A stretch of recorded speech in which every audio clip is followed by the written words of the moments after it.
ইয়াৰ জৰিয়তে আমি তেখেতক আহ্বান জনাইছো তেওঁলোকে যাতে সেইদিনা আহি কমচে কম আমাক অলপ পৰামৰ্শ দিয়ে আৰু আহি থকা দিনবিলাকত আমাৰ ইয়াৰ গোটেই সমস্যাখিনি জাতিগত সমস্যা শৈক্ষিক সমস্যা হওক আৰ্থিক সমস্যা হওক ভূমি আদি কৰি গোটেই সমস্যাখিনি সম্পৰ্কত কি ধৰণে আগবাঢ়িলে আমি সমাধান কৰিব পাৰিম এই ধৰণৰ পৰামৰ্শ দিয়ে সেইকাৰণে আমি তেখেতসকলকো আমন্ত্ৰণ নিশ্চিতভাৱে দলীয় দলৰ কেন্দ্ৰীয় অধিৱেশনত সেই কথাখিনি আলোচনা হ'ব আৰু সঁচাকৈ আমি যি গণৰক্ষা পাৰ্টিক প্ৰফেচনেল ৰাজনৈতিক দল হিচাপে বনোৱা নাছিলোঁ এটা আমাৰ পৰিবাৰ হিচাপে বনাইছিলোঁ এতিয়াৰ পৰা আমি ৰাজনীতিৰ ক্ষেত্ৰত প্ৰতিষ্ঠা হ'ব লাগিলে নিশ্চিতভাৱে দলটো শক্তিশালী কৰাৰ প্ৰয়োজনটো আছে আৰু সেইধৰণে এইবাৰ বনাৰ প্ৰস্তুতি চলি আছে এই কথাখিনি গোটেই কথাখিনি আমাৰ ডেলিগেট মিটিঙত আলোচনা হ'ব 9 তাৰিখে পুৱা 9টাৰ পৰা আমাৰ 12টালৈকে 11টা 11:30লৈকে আমাৰ ডেলিগেট মিটিং হ'ব প্ৰায় 2 ঘণ্টা মিটিং আৰু তাৰপিছত অপেন চেচন আৰম্ভ হ'ব এদিনীয়া কাৰ্যসূচী যেতিয়া আপুনি বোলে হাগ্ৰামা মজুৰি আহিব তেতিয়া মানে বিটিচি নিৰ্বাচনত BPFৰ লগত মিত্ৰতাটো চূড়ান্ত হৈছে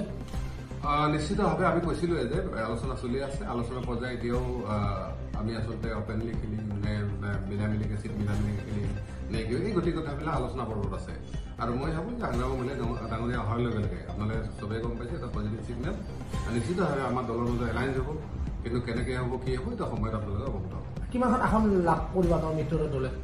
আমি হয়তো আগতে কৈছোঁ যে আমি 30খন আসন যাতে লৈ কেনে সুস্থিৰ চৰকাৰ বনাব পাৰোঁ আৰু আহি থকা দিনৰ আগন্তুক দেখিছে আপোনালোকে এডভান্টেজ আছাম হৈ গ'ল যথেষ্ট মানে উদ্যোগী আহিব আমিও ভাবোঁ যে আমাৰ যদি হাগ্ৰামা মহিলা চিট বনাই কেনে আমি চৰকাৰখন বনাব পাৰোঁ নিশ্চিতভাৱে ব্ৰিটিছৰ ইয়াৰ লাভ ল'ব পাৰে মানে বিজেপি আৰু ইউপিৰ কোনো প্ৰত্যাহ্বান নহয় প্ৰত্যাহ্বান নহয় আপোনালোকে ফিল্ডৰ গোটেই গানটো কথাটো জানে যে JSP আৰু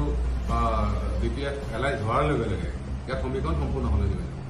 কিছুমান ক্ষেত্ৰত আমি গম পাইছোঁ যিহেতু বা অন্যান্য নৱ জাতিটোক মানে অলপ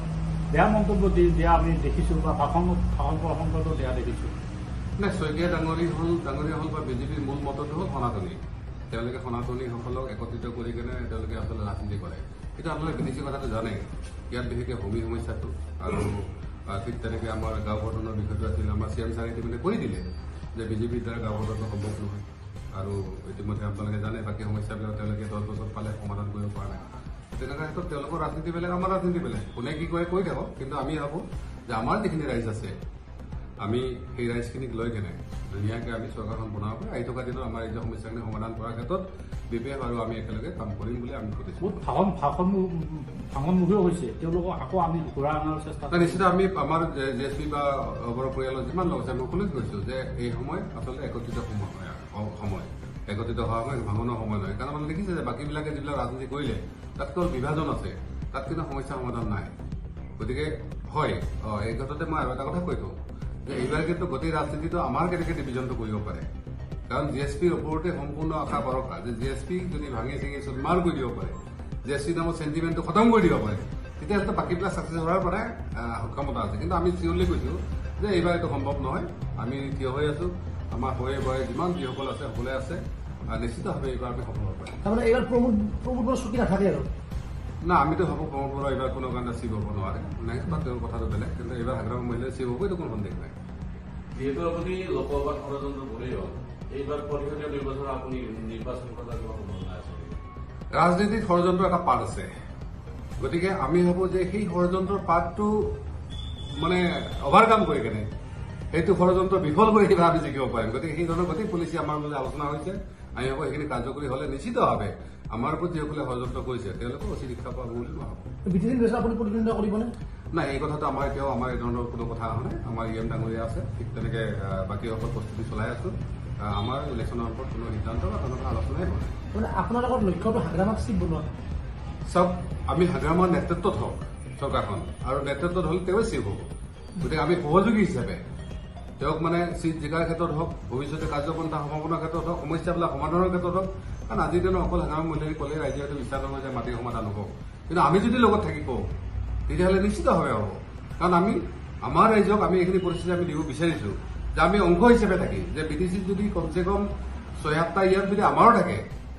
18টা ইয়ামৰ ভিতৰত তেতিয়াহ'লে নিশ্চিত আমাৰ সমস্যাবিলাক সমাধানৰ এটা ৰাস্তা ওলাব কেবিনেটত আলোচনা হ'ব আৰু ঠিক তেনেকৈ হাগ্ৰামা মহিলাই যিহেতু আকৌ MLA ইলেকশ্যনে MLA যদি আমাৰ 2-4টা MLA আমি পঠাই দিব পৰা আমাৰ মঞ্চৰ পৰা যাওঁতে আমাৰ সমস্যা সমাধানত তেওঁলোকে নেতৃত্ব ল'ব পাৰিব গতিকে এই ধৰণে পলিচিটো হেৰি কৰা হৈছে। আপোনালোকে ইউ পি পি এলৰ লগত আছিল, যিটো জি এছ পিৰ পৰা এজন প্ৰতিনিধি জয়লাভ কৰিছিল জি এছ পি। আপোনালোক মানে ইউ পি পি এলৰ লগত সহযোগত চৰকাৰ গঠন কৰিছিল, কিন্তু ব্যৰ্থ হৈছিল নেকি আপোনালোক? নিশ্চিতভাৱে ব্যৰ্থ হৈছোঁ, কাৰণ আমাৰ তাত আচলতে এজনে EM আছিলে, তেওঁ তেনেকুৱা ডিচিজন মেকিং কৰাৰ ক্ষমতা নাছিলে। গতিকে তেনেকুৱা ক্ষেত্ৰত তেওঁ ৰাইজসকলে যিখিনি কৰিব পাৰে কৰিছে, বাকী সিদ্ধান্তৰ ক্ষেত্ৰত তেওঁৰ কোনো পাৰ্ট নাই। আৰু বিগত এই 4.5 বছৰ যিটো হৈ গ'ল, 5 বছৰ হোৱা অৱস্থা, তাত আমি যিখিনি দেখিলোঁ যে যিখিনি সমস্যাৰ কাৰণে GSP সৃষ্টি হৈছিল, যিখিনি সমস্যাৰ সমাধানৰ কাৰণে আমি ছাপৰ্ট কৰিছিলোঁ, সেইখিনি সমস্যা একো সমাধান হোৱা নাই। গতিকে কোনো আৰু এনেকুৱা ধৰণৰ কি কয় সিদ্ধান্ত বা এনেকুৱা ধৰণৰ কোনো হেৰি হোৱাৰ কোনো সম্ভাৱনা নাই। যিহেতু এইবাৰ বিজেপিয়ে অকলভাৱে নিৰ্বাচন খেলিব BTC, বিজেপিয়ে আঞ্চলিক দলসমূহ ধ্বংস কৰা ষড়যন্ত্ৰ কৰি আছে নেকি? নিশ্চিতভাৱে যে বিজেপি সকলে এটা কথা কয় যে বিজেপি নিজকে শক্তিশালী কৰাৰ চাপত বাকীবিলাক দুৰ্বল কৰাৰ প্ৰয়াসটো তেওঁলোকৰ সদায় থাকে। অকল বিজেপি বুলি নহয়, কংগ্ৰেছৰ ক্ষেত্ৰত আপোনালোকে দেখিছে যে ইয়াৰ আঞ্চলিক দলবিলাক তেওঁলোকে বেছি পাত্তা নিদিয়ে। গতিকে এনেকুৱা ডাঙৰ পাৰ্টিবিলাকতো থাকিয়ে। গতিকে আমি সৰু সৰু পাৰ্টিবিলাক এই কথাটো নলেজত সদায় ৰাখিব লাগিব যে আমি যাতে বেলেগৰ মানে চিকাৰ হ'ব নালাগে। এই ধৰণে আমি নিজৰ কাৰণে যিখিনি প্ৰটেক্ট কৰোঁ সেইখিনি হোৱা দৰকাৰ আছে। বিজেপি মই তেওঁলোকৰ কি হয় নাজানো, কিন্তু আমি যে 30টা চিট ল'ম এইটো আমি ফাইনেল। ইছ্যু কি হ'ব আপোনালোকৰ? ইছ্যু চাওক, আমাৰ ইছ্যুখিনি প্ৰথম হ'ল আমাৰ ৰাইজৰ যিখিনি ভূমি হৈছে সেইখিনি সমাধান হ'ব লাগে।